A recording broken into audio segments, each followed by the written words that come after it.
friends, how are you all? I hope you are doing well. My name is Dr. Jasleen Kaur and welcome to my YouTube channel Beauty Health Essential. और अगर आप मेरे channel पे first time आए हैं, मेरे channel को subscribe, like, share, comment and bell icon press कर दीजिएगा।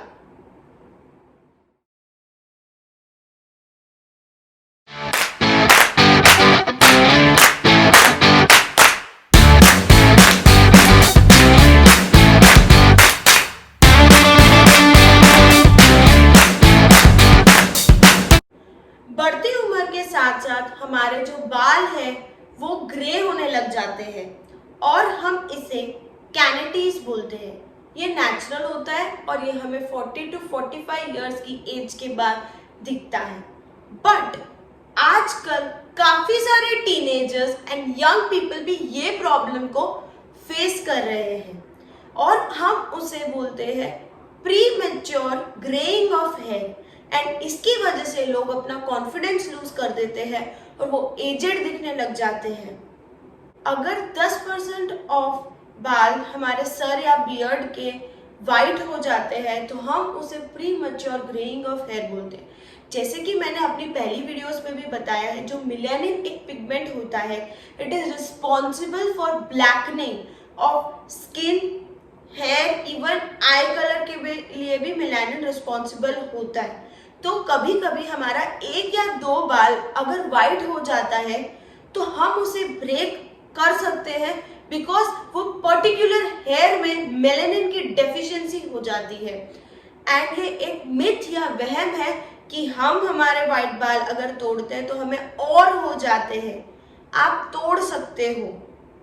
अब मैं आपको इसके कॉजेस बताती हूँ। सबसे पहला कॉज है जेनेटिक कॉज। जेनेटिक का मतलब होता है जो पेरेंट्स टू चिल्ड्रन के अंदर आता है एंड जो हेरिडिटरी होता है। अगर पेरेंट्स को भी premature greying of hair की प्रॉब्लम होती है तो उनके थ्रू चिल्ड्रन के अंदर भी वो चीज आती है। सेकेंड कॉज है एनवायरमेंटल कॉज। एनवायरमेंटल कॉजेस में आता है prolong exposure to smoke, dust and prolong exposure to radiation और एक्सट्रीम क्लाइमेटिक कंडीशन। जैसे अगर हम बहुत ज्यादा एक्सपोजर ऑफ सनलाइट में रहते हैं तो जिसकी वजह से जो मेलानिन होता है वो लाइटन हो जाता है एंड ग्रेइंग ऑफ हेयर होने लग जाता है। नेक्स्ट आता है लाइफस्टाइल चेंजेस। लाइफस्टाइल चेंजेस के अंदर जैसे कि अगर हम बहुत ज़्यादा सॉल्ट का इंटेक कर रहे हैं या बहुत ज़्यादा शुगर का इंटेक कर रहे हैं या तो अगर आप बहुत रिफाइंड ऑयल यूज़ करते हो तो इसकी वजह से भी हमारा जो हेयर का प्रोटीन है वो कम हो जाता है एंड हमारा वाइटनिंग ऑफ हेयर होती है। नेक्स्ट आता है केमिकल ट्रीटमेंट। केमिकल ट्रीटमेंट जैसे स्ट्रेटनिंग करवाना, स्मूथनिंग करवाना, हेयर डाई करना, कलरिंग करवाना हेयर का और बहुत फ्रीक्वेंटली ड्रायर या स्ट्रेटनर्स यूज करने की वजह से। एंड नेक्स्ट आता है अगर हम बहुत ज़्यादा स्ट्रेस लेते हैं तो वो हमारे माइंड को अफेक्ट करता है और जिसकी वजह से मेलानिन का सिक्रीशन कम होता है और हमारा मेलानिन कम होगा तो ग्रेइंग ऑफ हेयर हो जाएगा। इसकी वजह से हमें स्लीप भी 8 आवर्स की मिनिमम स्लीप लेना बहुत ज़्यादा नेसेसरी है। नेक्स्ट आता है न्यूट्रिशनल डेफिशिएंसी। न्यूट्रिशनल डेफिशिएंसी के अंदर सबसे पहला आता है प्रोटीन डेफिशिएंसी। जैसे कि जो हमारे हेयर होते हैं वो कैरेटिन के बने हुए होते हैं। इससे अगर प्रोटीन की डेफिशिएंसी होगी तो मेलानोसाइट्स की भी डेड हो जाएंगे और जिसकी वजह से मेलानिन भी कम होगा और ग्रे हो जाएंगे हमारे हेयर। इसलिए रिच सोर्स ऑफ प्रोटीन है एग। आपको एग खाना चाहिए। देन आता है आयरन की डेफिशिएंसी। आयरन की deficiency is also called as anaemia. अगर आपको अनीमिया होता है तो क्या होता है कि जो हमारा ब्लड सप्लाई होता है टूवर्ड्स द हेड कम होता है, जिसकी वजह से जो हमारे मेलानोसाइट्स होते हैं, मेलानोसाइट्स ऐसे सेल्स हैं जो मेलानिन के फॉर्मेशन के लिए रिस्पॉन्सिबल होते हैं and melanin is responsible for black hair. तो इसकी वजह से मेलानोसाइट्स डेड हो जाते हैं और ग्रे हो जाते हैं बाल। एंड ये कैल्शियम की डेफिशिएंसी की वजह से भी होता है, D3 की डेफिशिएंसी की वजह से भी होता है एंड इवन जिंक की डेफिशिएंसी की वजह से भी होता है। और सबसे मेन डेफिशिएंसी है विटामिन B12, क्योंकि मेलानोसाइट्स को ग्रोथ के लिए B12 की जरूरत होती है एंड अगर विटामिन B12 की डेफिशिएंसी है तो मेलानोसाइट्स ग्रो नहीं हो पाएंगे, और अगर वो ग्रो नहीं हो पाएंगे तो धीरे धीरे हमारे जो हेयर्स है वो वाइट होते चले जाएंगे। और थोड़ी डिजीजेस की वजह से भी हो सकता है, जैसे टाइफॉइड, थायराइड के अंदर भी वाइटनिंग होती है हेयर की, एंड जो हार्मोनल चेंजेस की वजह से, जैसे पीसीओडी हो किसी को, उसकी वजह से भी वाइटनिंग ऑफ हेयर होते हैं। तो उनको थोड़ा और पर्टिकुलर रहना है अबाउट देयर हेयर्स। अब मैं आपको उसके प्रिवेंशन एंड ट्रीटमेंट बताऊंगी। सबसे पहले आपको पता लगना चाहिए कि आपके क्या कॉज की वजह से ग्रे हेयर हो रहे हैं, and you should go accordingly.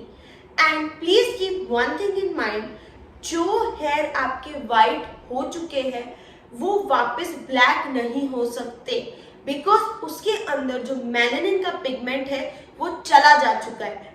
But अगर आप ये ट्रीटमेंट करोगे और ये प्रिकॉशंस लोगे तो मेलानोसाइट्स बनेंगे, एंड जिसकी वजह से फर्दर वाइट हेयर नहीं होंगे। सबसे ज्यादा इंपॉर्टेंट है, हमें ब्लड सर्कुलेशन होना चाहिए हमारे हेड तक। अगर वो होगा तो मेलानोसाइट्स का फॉर्मेशन होगा, मेलानोसाइट्स का फॉर्मेशन होगा, उतना ज्यादा मेलानिन बनेगा और उतने ब्लैक हेयर की ग्रोथ होगी। अब मैं आपको इसका ट्रीटमेंट बताती हूँ। सबसे पहला ट्रीटमेंट है, आपको रिच एंड हेल्दी डाइट लेनी चाहिए। सबसे पहली चीज, आपको रिच प्रोटीन डाइट लेनी है, जो है एग और स्प्राउट्स। इन सब में प्रोटीन का हाई कंटेंट होता है। सेकेंड चीज है विटामिन B12, कैल्शियम, जिंक। इन सब की भी डेफिशिएंसी की वजह से हो सकता है, इसलिए आप इनके सप्लीमेंट्स भी ले सकते हो और इनके रिच फूड आपको लेने चाहिए। जैसे कि मैंने बताया, हेड के लिए हमें ब्लड सर्कुलेशन चाहिए, जिसकी वजह से मेलानोसाइट्स बनेंगे। तो ब्लड सर्कुलेशन के लिए आप योगा की एक्सरसाइज भी कर सकते हैं, जैसे शीर्षासन is a very good yoga posture to increase the blood circulation towards our head and scalp. And other आता है कि अगर आप रात को अपने लेग्स के नीचे एक पिलो रख के सोते हो तो जो हमारा ब्लड सर्कुलेशन होता है वो ऑपोजिट डायरेक्शन की तरफ होता है, टूवर्ड्स आवर ब्रेन, जिसकी वजह से हमारे ब्रेन की तरफ का जो ब्लड सर्कुलेशन है वो इंक्रीज होता है। एंड अगर आप योगा का वो पोस्चर नहीं कर पाते हो तो भी कोई बात नहीं है, आप डेली एक्सरसाइज करोगे, उससे भी blood circulation throughout our body increase होता है। एंड जैसे कि मैंने एक हेयर ब्रेकेज पे भी वीडियो बनाई थी, उसके लिए मैंने बताया था मिनोडॉक्सिल लोशन करके आता है, जो बहुत फास्ट हमारी हेयर ग्रोथ कराता है। क्योंकि ये एक लोशन है जो हमारे स्कैल्प पे जब हम लगाते हैं तो हमारी blood vessels of the scalp को डायलेट कर देता है। जब वो डायलेट कर देता है तो ब्लड सर्कुलेशन बढ़ता है, एंड इसकी वजह से मेलानोसाइट्स का भी ग्रोथ होगा एंड मेलानिन का पिगमेंट भी बढ़ेगा, तो जिसकी वजह से ब्लैकनिंग ऑफ हेयर भी होगी, प्लस उसके अंदर ग्रोथ ऑफ हेयर भी बहुत फास्ट होती है। नेचुरल एंड होम रेमेडीज के अंदर आप कैस्टर या मस्टर्ड ऑयल यूज कर सकते हो। जो कैस्टर एंड मस्टर्ड ऑयल होता है वो बहुत अच्छा एंड इफेक्टिव होता है हेयर ब्लैकनिंग के लिए।